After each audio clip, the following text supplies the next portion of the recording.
আগে যেমন শিক্ষা প্রতিষ্ঠানে দলতন্ত্র ছিল, এখনো শিক্ষা প্রতিষ্ঠানে দলতন্ত্র আছে, তার থেকে শিক্ষা প্রতিষ্ঠানগুলি মুক্তি লাভ করতে পারেনি। এইটাই হচ্ছে মূল কথা। এটা খুব দুঃখজনক যে একটা বিশ্ববিদ্যালয়ের উপাচার্য তার কাজে হস্তক্ষেপ করা বা তার সঙ্গে মতবিরোধে লিপ্ত হওয়াটা সরকারের পক্ষে আদৌ শোভন নয়।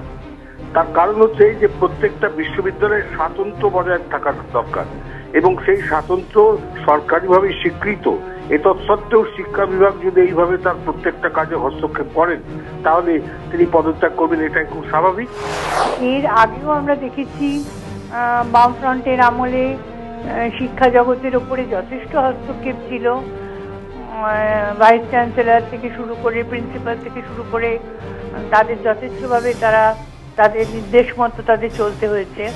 কিন্তু সেই দিনই যদি আবার ফিরে আসে এবং তার কাজে হস্তক্ষেপের জন্য তাকে রিজাইন করতে হয়, এর থেকে দুঃখজনক ঘটনা আর কিছু নেই। যদি রাজনীতি যারা করে তারা এক ধরনের উল্লাস বোধ করে এতে, এবং তাতে শিক্ষকদের প্রতি মর্যাদা বা শ্রদ্ধাটা অনেকটা কমে যায়।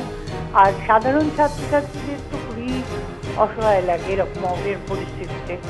তিনি হয়তো ভেবেছিলেন যে খড়গপুর আইআইটি বা অন্যান্য আইআইটি গুলো, আইআইএম এর মতো কেন্দ্রীয় সরকারি প্রতিষ্ঠানগুলো যেভাবে তৈরি করা যায় যাদবপুরকে সেইভাবে তৈরি করতে পারবেন, সেখানে তার হতাশা থাকতে পারে।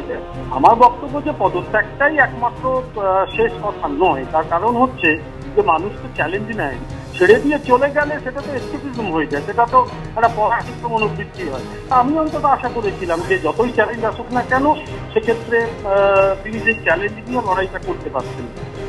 আমাদের যা শিক্ষা পরিকাঠামো, সেই শিক্ষা পরিকাঠামোতে আপনাকে উপাচার্যের কাজ করতে গেলে অনেকগুলো স্ট্রং ডিসিশন যেমন নিতে হয়, তেমনই কিছু কিছু চাপ কিন্তু তাদেরও বহন করতে হবে। তবে খুব স্পষ্ট করে যদি এরা না বলেন তাহলে কোথা থেকে চাপ এসছে, কিভাবে বাইরের হস্তক্ষেপ কিছু যদি এসে থাকে, সেটা তো কাম্য নয়।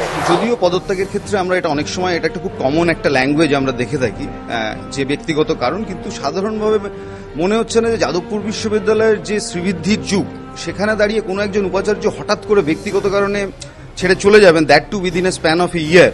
আমি সরকারকেও ভাবতে বলবো এই বিষয়টা, যে এই সরকারের আমলেই তৈরি হওয়া সার্চ কমিটি, এই সরকারের আমলেই অ্যাপয়েন্টেড এই উপাচার্য, তাহলে কি এমন ঘটনা ঘটছে যে উপাচার্য পদত্যাগ করতে চাইছে? ফলে এখানে খানিকটা সরকারেরও দায় তৈরি হয় যে এই কারণটা খুঁজে বের করার, যে কেন একজন উপাচার্য এবং যাদবপুর বিশ্ববিদ্যালয়ের মতো উপাচার্য বিশ্ববিদ্যালয় ছেড়ে চলে যেতে চাইছেন।